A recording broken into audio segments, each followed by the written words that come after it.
Hello YouTube world, it's Sam Span, Span & Brothers Martial Arts here in Bloomington, Illinois. It has been a long time since I posted something, probably from around the beginning of November. I started my mountain biking career in, let's say, late October. I ended it in November. I had my brakes go out and I separated my shoulder. So I was kind of missing in action here at the gym with anything regarding upper body. And I went ahead and followed through with the MKG 10,000 rep challenge, and I chose sidekicks. So sorry, this is the first time those of you on the YouTube channel are catching wind of this, but I've been doing my sidekicks. I just hit 10,000 probably 20 minutes ago. So I just wanted to share what I've been doing, how it's been going, and some of the variations I've used. One of the coolest things that I have noticed has been the fact that there's been some students along with me at the gym that have done it, and 2 of the 3 that have followed me so far in doing this are finished with their 10,000, and they've already said, for my next 10,000, or what should I do for my next 10,000? And I thought that was really inspiring, that not only am I hooked, but it helped really drive the point home for them. Also, one of my students, she's figured that, she's working most of the time wearing high heels, so she's been working the cross hook and moving around and hitting her cross hook and moving around. But then after she got about 6,000 reps in, she started doing them in heels so she could know how to punch and move while at work, which I thought was pretty cool. Anyway, I just figured I'd throw a couple variants your way about what I've been covering during my my sidekick challenge. I noticed dramatic improvements in the side of my leg, the strength, the ability to bring that up. My muscles don't get as fatigued as fast. I'm able to get a lot more reps in without taking a break. I've noticed that the accuracy has gone way up in terms of sort of the left-right version of where my kick lands, as well as how high I want to control it. The height is still dependent upon if my hips lock up on me or not, but I have noticed a big difference and a big improvement. The ability to gauge range has been really fun. I've noticed a lot of difference between here and trying to reach with my toes, or stubbing it in and getting choked up on it. And it's been really fun to try and figure out that and kind of grow in that as well.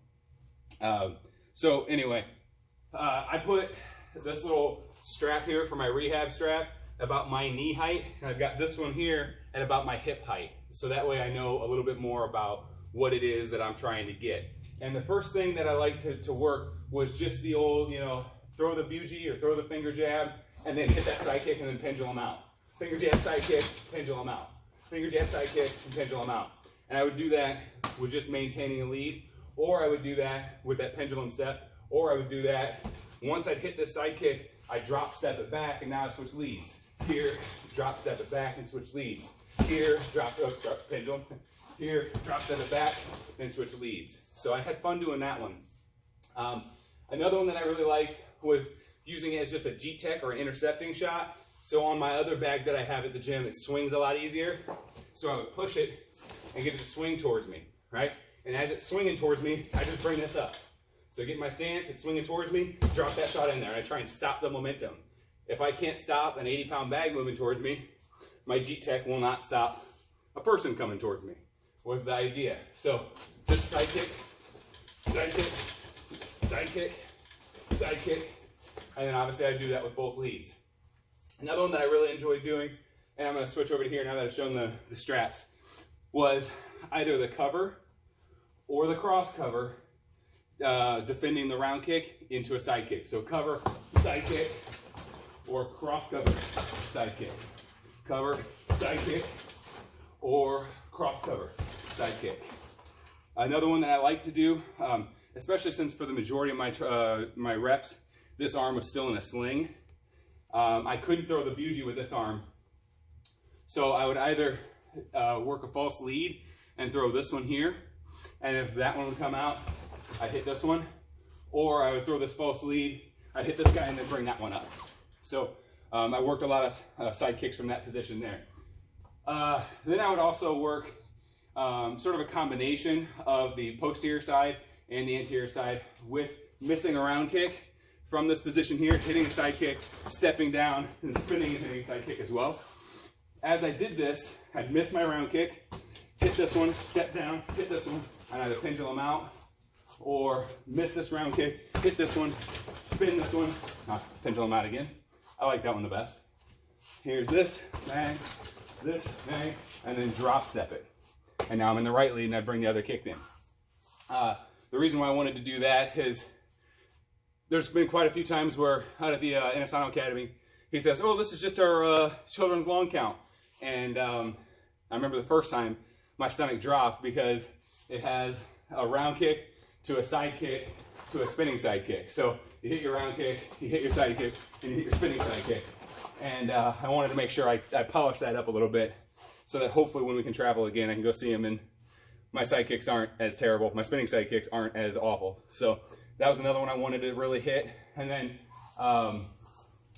if I was ever looking for like a burnout at the last 50 or the last 100 that I was going to do for the day, I would just kind of post up in what Guro Rick Faye called the tap stance. So I'm essentially, I've already missed something, or I've already stuck them with one, and I'm just here waiting to see if they gain the range before I kind of regain my base. So I'd sit here in tap stance and just crank out.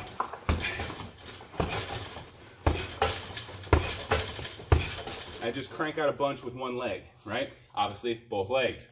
Or if I was also feeling a little bit froggy, I'd hit this one, spin and hit this one, spin and hit this one, spin and hit this one. That one's still a little bit harder for me. So those are the variations I kind of worked.